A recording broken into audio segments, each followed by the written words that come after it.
So the idea with this exercise is, as you tend to turn out people who can be a little bit like.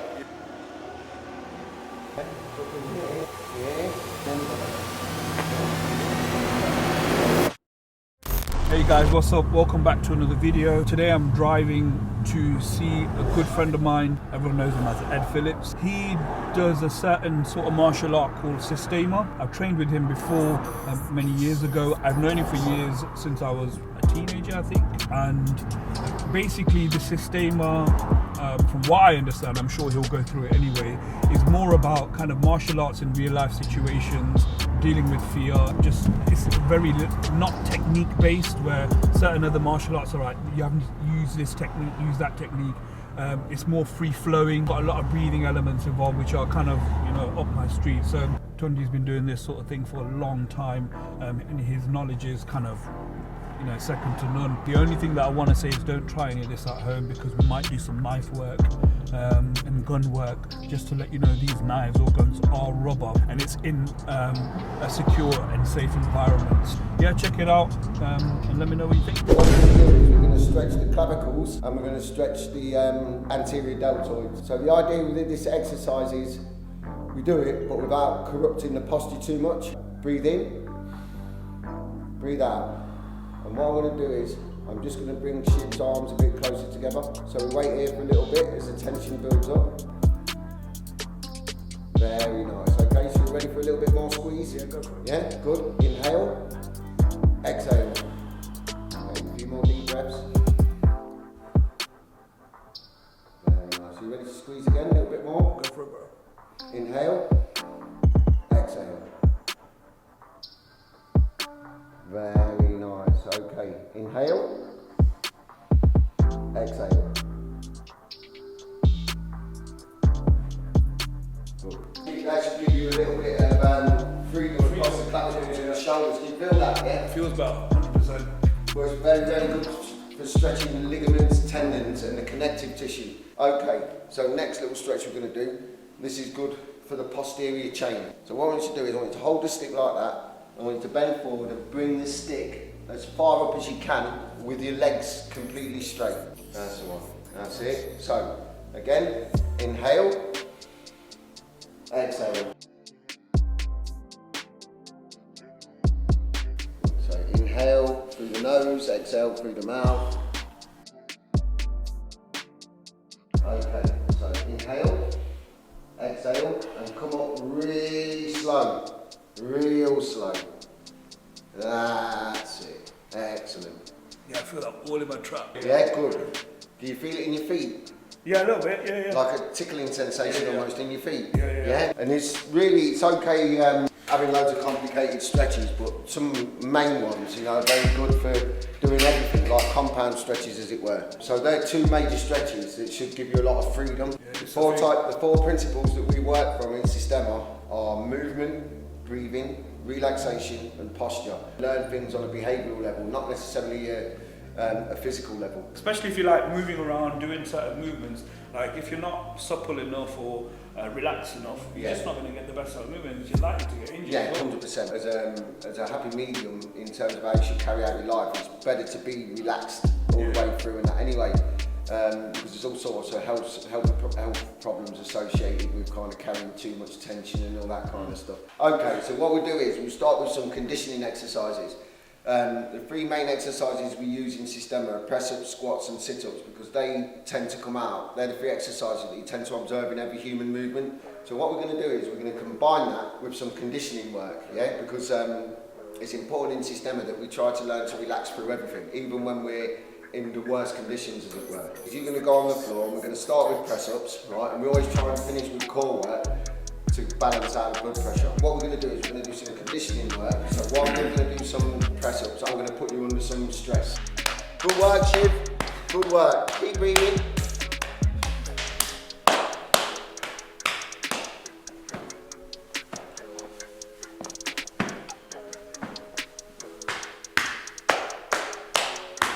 Very nice. Yeah? So what we tend to work on here is not only the physical self, but the emotional self and also the spiritual self. And so when we do those kind of exercises, it kind of brings a calmness to the central nervous system, as it were, do you know what I mean? So the next exercise we're going to perform is a squat or a deep knee bend. So what we're going to do is, we're going to do a few squats like that. Inhale on the way down, exhale as you exert energy, and we're going to do some more conditioning. Just drop your arms to the side for a minute, yeah? Good. So inhale, exhale, yeah? That's it, keep breathing. That's it, head up. Very nice.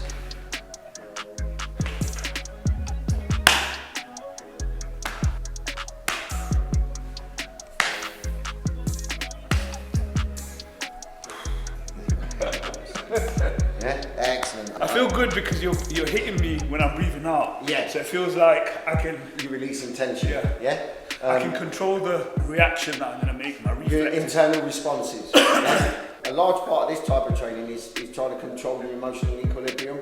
So if you notice, everything we're kind of doing is on a consensual level. Yeah. So I'm asking your permission before we do anything, and that's very important for this type of training. Otherwise, you tend to turn out people who can be a little bit like, you know, who want to kick off and, you know what I mean? This is all about relaxing under duress, yeah? So the next exercise we're going to do is some sit-ups, yeah? Drop your hands to the side again, yeah? Right, and legs out to the front, only because I need room to kick you. Now make sure that you exhale, just like you did. On the way down, you inhale, yeah? On the way back, good work. Keep breathing, keep moving. Yeah? One more. Very nice. And it's important that you kind of show the laughter, you show that it's not bothering you, you're not getting up, we're not like, I want to kill you, I want to rip your face off, you know, all that kind of stuff, yeah? So how do you feel? Reflexes wise, like, as soon as you're kind of coming to hit me, I know that you're going to do that anyway, but because I'm breathing out, I can kind of control that. Yeah. Yeah. You know. What we're doing is we're kind of doing this as a therapy on a therapeutic level, yeah? And then what'll happen is over time you build it up, but everything's consensual and that way you you're stripping fear, but not at the same time you're placing that with animosity. Okay. Yeah, or any kind of bad feelings towards anybody. So these kind of conditioning exercises are great. Sessions that we did a few years ago, like similar sort of stuff. I don't remember the punches being that hard, but... Oh bro, it's only because, I tell you what it is, it's because you like an impenetrable wall of muscles, innit? You know what I mean? So I've got to try and work a little bit harder. What we're going to look at is some relaxation work and some posture.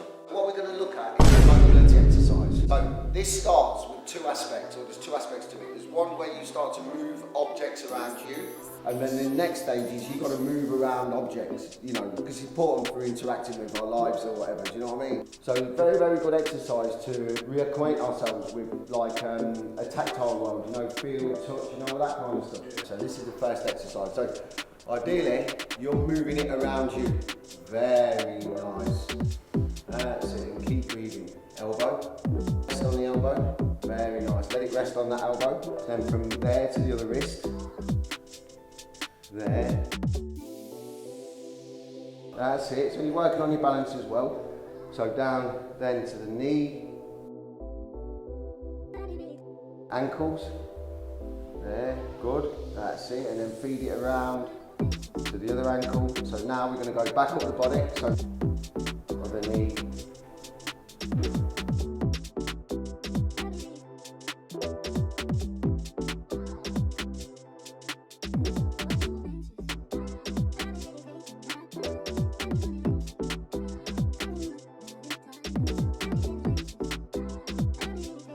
So the second aspect we're going to look at is you moving around the objects. So the idea is, if you hold it for me, right, what's going to happen is I'm going to move the stick, right? So we'll start here, then we'll go to there, and then we'll go to the wrist, then the hip, then the knee, just like we did before. So once I've gone from shoulder to shoulder, now what I need to do is I need to keep in contact with the stick, but without disturbing it too much, yeah? So you're getting kind of loads of biofeedback.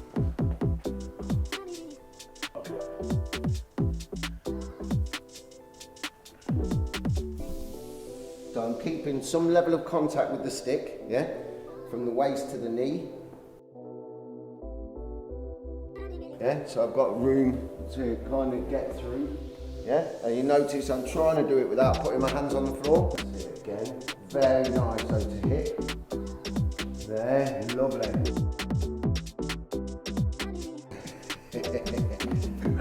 I'm trying to do without touching the floor. Very nice. So inhale creates too much high blood pressure. Exhale releases that. You can kind of feel it in the movements, can't you? There. Very nice. So that involved a lot of responses to tactile stimulus, so the touch element, yeah? So what we're going to do now is we're going to look at working on the visual element. So I'm just going to push and you're just going to escape, yeah? So let me push you.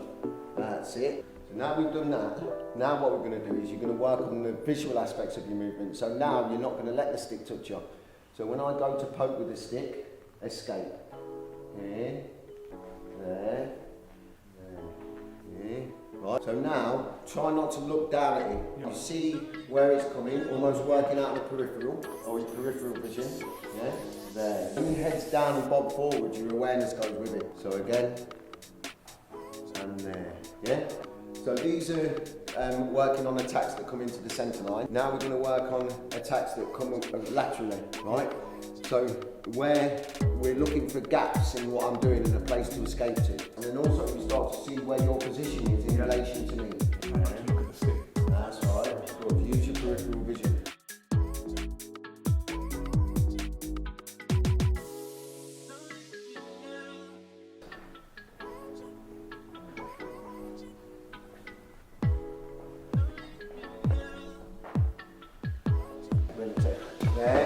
There. Let's look now at how that translates against, like, say, weapons that people might use against you. Obviously, that's a stick. Give me the knife, bro. Give me the knife. Stick with the knife. The movements are exactly the same.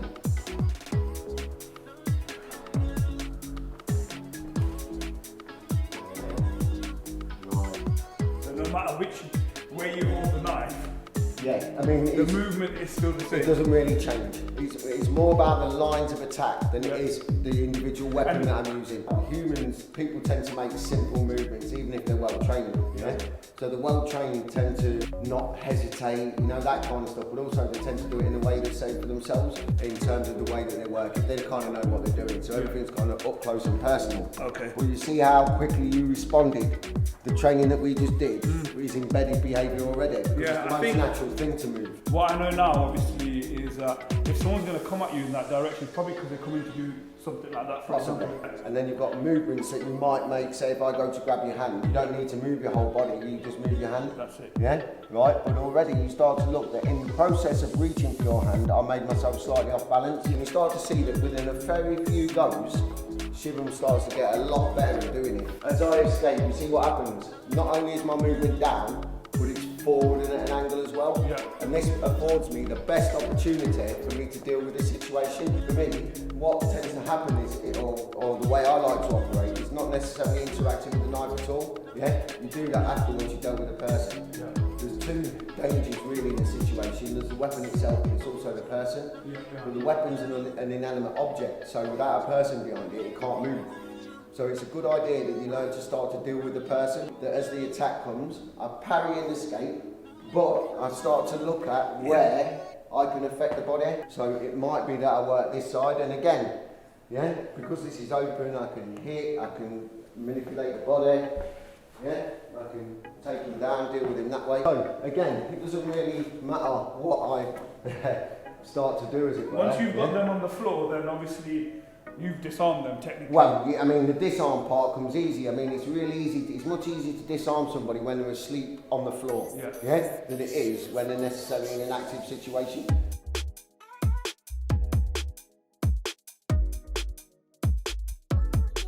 Yeah, you see, I didn't want to do it, but I just break your arm. So you see, it becomes quite easy to learn how to kind of deal with a person. Obviously, we're not bringing it all the way to its full kind of conclusion. See where I am? All I need to do is pull down on the arm and stand up, and I'm going to break the arm. Yeah. Don't try this. Yeah, Yeah, sorry. This is not a real knife, by the way. So you start to see how I don't even have to interact with the knife at this stage. Yeah. So again, you see it's quite easy to work with the body. Yeah. Once it's overreaching, once it's overstepping and that, it's a very fragile house of cards. Yeah. Yeah, because once you get them in a certain way, they'll just fall down. Yeah, 100%. Yeah, because I've got nowhere else to move, because the way you're positioning the movement, for my arm for example, like I can't go anywhere, because I'm focused on that, so by that time you can push my leg, I'm on the floor. 100%. It's harder falling on the floor. Well, actually, in terms of a workout, it's a non-linear environment, so you're actually doing all the press-ups, squats and all that kind of stuff, but you're doing them in a non-linear fashion. So you're still doing plenty amounts of exercise, but it's an activity-based exercise rather than actions. So we can do like other work, like his arms and that kind of stuff. Yeah, there. So it's very easy to kind of interrupt with a person's biomechanics. So what we're going to do now, because I never like to be one of those instructors that just goes around beating up people all the time, is we're going to look at your interpretation of that, which is very important, because what we don't try and do with this methodology of learning is try and turn out people like sausages. What I mean by that is, when you look at a sausage factory, they all look the same. One sausage comes out, another sausage comes out, they're all the same. Whereas this is your personal expression based around the principles that I'm giving you. As I approach with a knife and I go for the stab, you look at the position that you've got, right? So like you've got contact points, so it's gone beyond the visual to a tactile relationship with me now. So now what we need to do is look at breaking down my biomechanics. So you could start with any point of contact that you've got. So it might be there, right? It could be, here, right? So where your knee was before, quite often we used to do this at school. So you pop your knee into my knee, that automatically interrupts with the mechanical processes in my legs, and then from there you might pull on the opposite shoulder. So there, okay. If I come here, very nice. Let's look at our options. Let's consider what we've got. Okay. So go for it. There, and there. And it might be that from that position, then you stamp on my hands. Now this is where I say one of the best self-defensive tools you can learn is running. But then you've got to stop the guy from wanting to come back. So you can look at how you're going to make that happen. Now a quick stamp on his hands will put him in hospital. And you're not necessarily damaging the person too much. But you've got to remember that the guy tried to attack you with a knife. So I'm not really too concerned about what damage I do to him. But whatever it is I need to do, I need it to be simple, direct, and to the point. So if it's coming from right to left, you need to move opposite to it to keep yourself safe. So from there, and again, let's look at the position. You see what I mean? So we've got this positioning. Now let me talk to you about head control. So it might be these positions are all well and good, but one of the simplest routes of dealing with somebody is by controlling the head.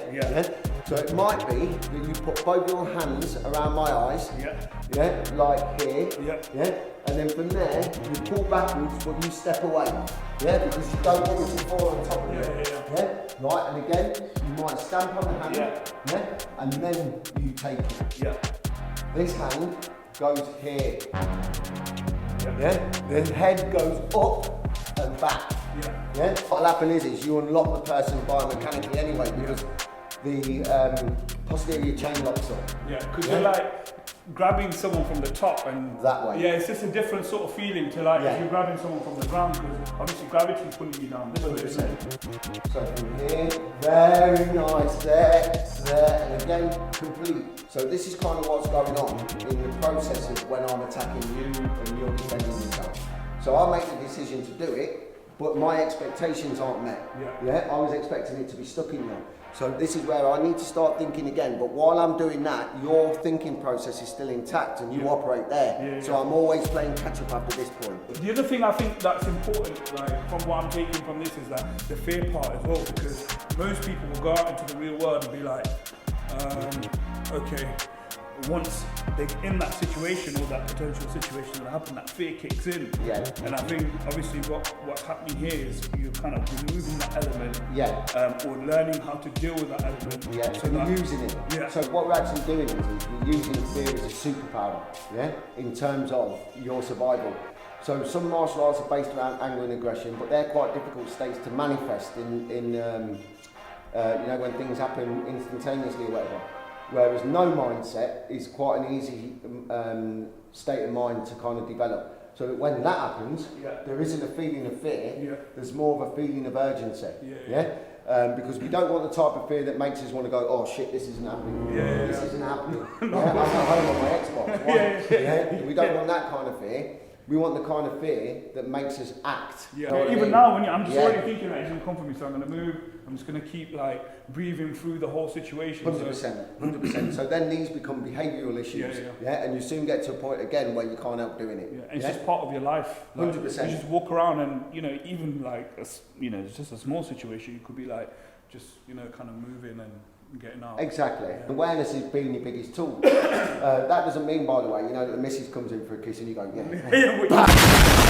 I don't want to do that. There's still a filter in there, and your movement allows you to retain that filter. Don't put yourself in a position where it's going to make it quite dangerous for you. So don't lean in and reach for the knife, because if you lean, then if I just pull here, and I push there, then there's only one place you're going. What you need to do is you need to position yourself in such a way that kind of takes that out of the equation. That's why I say a good stamp here, you smash all the fingers and break his hands. He's not going to want to hold it anyway, because he's going to be screaming. Because like I say, the stuff that we... Trey. Sorry, one second. That's all right. He's been going hard. I'll tell you that now. He's not being soft. I can feel it everywhere. Let's turn your back. Sorry. Don't drink your water, basically. But also, don't hear me mention the word technique too much. Of course, technique's important. But the problem is you mention the word like that, and then the tendency is to cling to a technique. But there isn't a technique. It's, you know, like, you know, one size fits all. It's freestyle. Exactly. Because that's how life is, though, isn't it? Anyway, like, you're going to be out in the street, you don't know where you're going to be, what's and going you to don't know where it's going to come from. Here. Oh, good. Trip. Nice. There, and there. Logical conclusion.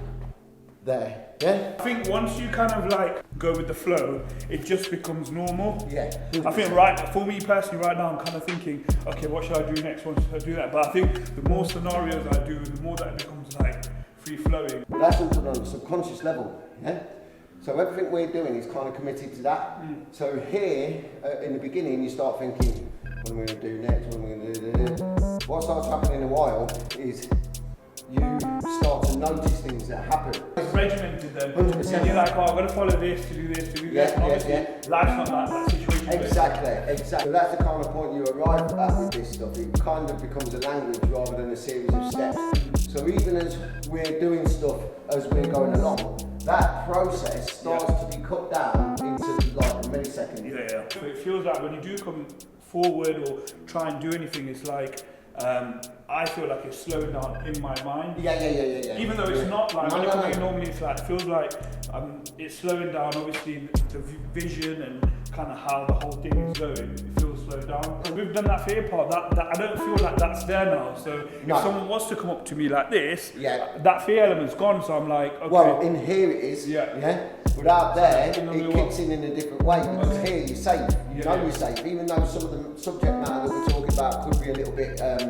hairy or whatever, do you know what I mean? You're comfortable with that. But out there, it's when the fear kicks in that all of a sudden you start to move. Right? But the feelings of fear are not necessarily like the normal feelings that we kind of have of fear.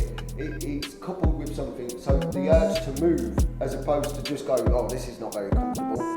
You'll start to move, and before that happens, you'll start to move. You see what I mean?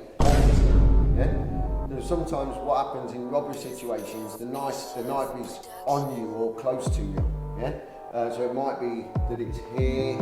It might be that it's here. It could be there. Or here. Or it could be at the back. Where's the money? So what we're going to look at is we're going to look at how to keep ourselves safe in this type of scenario as well. When you're being held by a knife or whatever. So it might be that I start to work like there. So from here you start to see what happens. It's quite easy to manipulate the wrist and make the hand weak.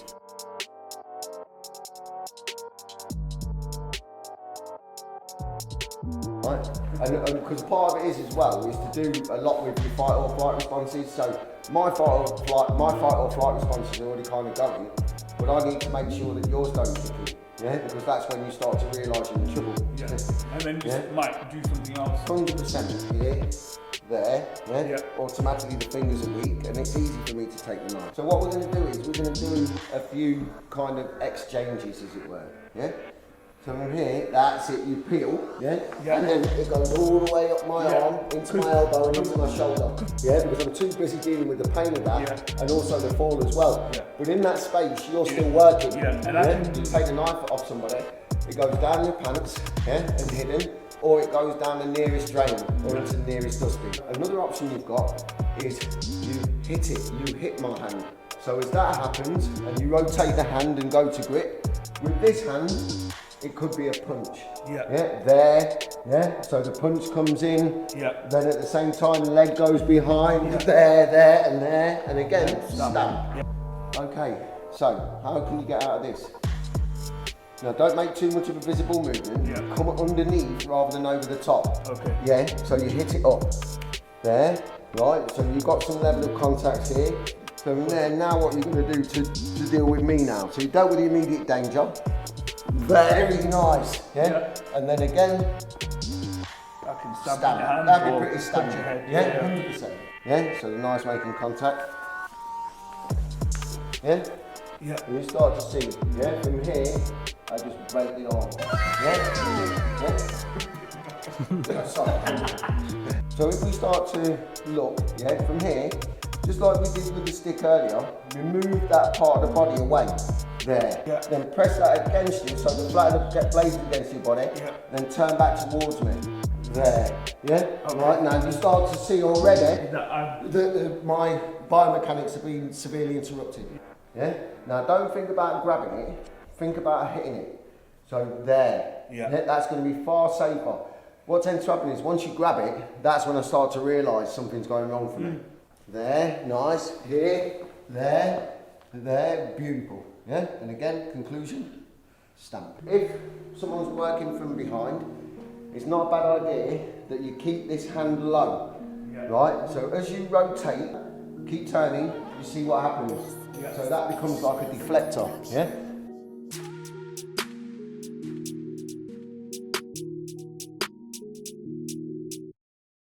Right, so that's it. Now this is where you can start causing a bit more pain.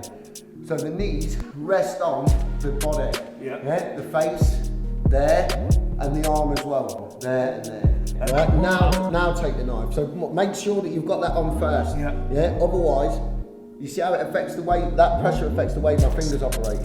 So with that pressure there, it's going to be a lot easier to take the knife away from me than it is trying to, you know what I mean? And we never grab the blade like that. No. What we do is we work on leverage. You see what I mean? So against the flat of the blade, working against the fingers. I think if you're trying to hold someone for the police to turn up or something safe to happen or... Maybe, I don't know. I mean, that's the police's job. As far as I'm concerned, you destroy the person. I don't mean literally destroy the person. Destroy the person's ability to operate. But then restraint is something else. The problem is with some people, you make them scared and they become like 10 men, right? So it's not easy to necessarily restrain somebody, especially if they're moving, wriggling and ready to fight. For me, it's the police's job to arrest me. I just want to keep myself safe.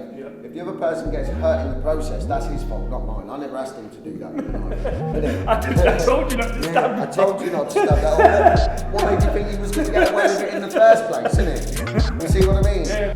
So once you make the fingers weak or whatever, or you put the person in a position where he's thinking about his own safety as well as yours, then it's quite easy to put the knife away from him.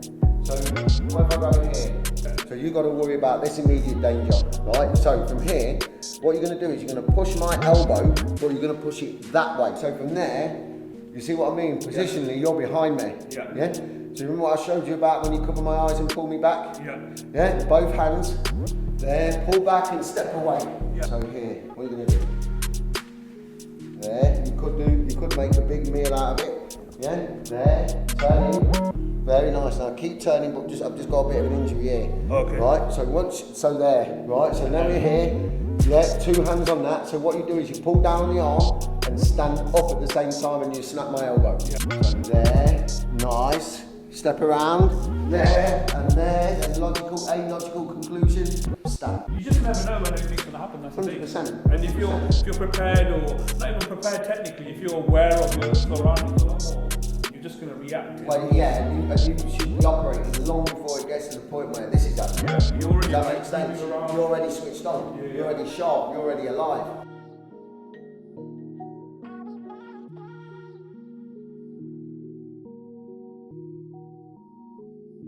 So you've got to bring it to a logical conclusion, otherwise I'm going to come back again. Yeah, there, nice. Yeah, there, now strip it. Yeah, 100%, now strip it. Peel it.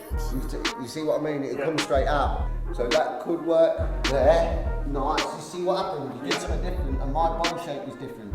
Yeah? So put that down on the floor. There, yeah, there, and stamp. Yeah?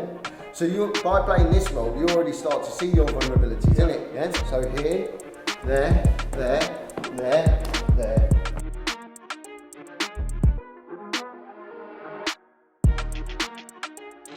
One way you're going to restrain somebody is a bit like this. Yeah, this is the worst position for me. I'm face down on the floor, and you're standing all over my fingers. And I can always like put my... Exactly. Ooh. Simple. Ooh. Simple. Right, now for me, there's another way. Right, what you do is you slide your fingers between here and there. Yeah? Then, from there, what you do is you, now as you move, right, and you drop your arm. So if you drop this arm and bring it over here, keep going, lift it up, yeah? You see what happens? Yeah. Because my fingers just don't work that way. I'm not doing it for the sake of just for the film. Right, now from here, let me show you something, right? So you press down on the head, but lift up with the arm. So you're pushing my head through there. Yeah. Does that make sense? Yeah? Here, there, there. If I'm going to pin somebody, this is how I pin them. Yeah? But also as well, for you, it's not a bad massage. Yeah. Oh, so here, Even better. this is a little bit more difficult. Yeah? So if I start to work here, yeah, or I start to work there, yeah, from this side I'm alright. Yeah? What I can do is here, yeah, you see what I mean? Yeah? Okay, and then from here, you ain't going nowhere. Yeah? Everything's a stretch now, yeah? 100%. You start to notice the way that Shiv is starting to move. He's starting to move really fluid and organically. Yeah? Because whichever side we're playing is really helpful for us. Yeah? Pull that down. Yeah, very nice. Pull backwards. There, there, and there. One hand, bring your hand here, yeah, and pin. Press down. Right, or pin it too long. Now you see what happened when you do that, it came off your chest. Yeah. Yeah? There, yeah. So from there, then this goes behind. Yeah. Right, so what happens is that pulls and that pushes. Keep going, keep going. Yeah? This is not real, by the way. I just want to make it clear that do not try this at home. This is just for practice purposes and kind of, you know, self-defense and what Tony was teaching me regarding Systema. I think for me that I feel like it's more of a sixth sense now. So when I'm out and about, or if I'm in a situation where these sort of things might happen, then I'm more aware. Hopefully you guys have taken some stuff from that as well. I've known Tony for a long time, and I think just even kind of the stuff we learned previously, it just always helps to know just even little bits and bobs about kind of the stuff you teach.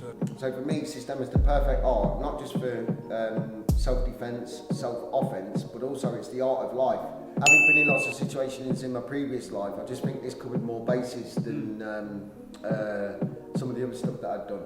And also the psychological issues that they were never kind of talked about in other martial arts and that. So I'm grateful that the Systema found me, because I think with certain things you don't find it, it finds you. And this is certainly one of those type of things. So if you're not necessarily open to learning and experiencing certain stuff, then it might not work for you, this form of training. But if you're a kind, conscientious, caring human being who just wants to survive, then this is the perfect art for you. There's no angry faces, there's no 1,000-yard stares. We're not looking to establish a new dominant order over people or whatever. We just want to live happy and relaxed lives. I think the one thing I like about Systema is it's very practical, like life situations. It's just very real. Like there's no kind of. I get with other martial arts, there's more technique involved with this. It's not that. It's more freestyling, which is more applicable in daily life. So. Definitely.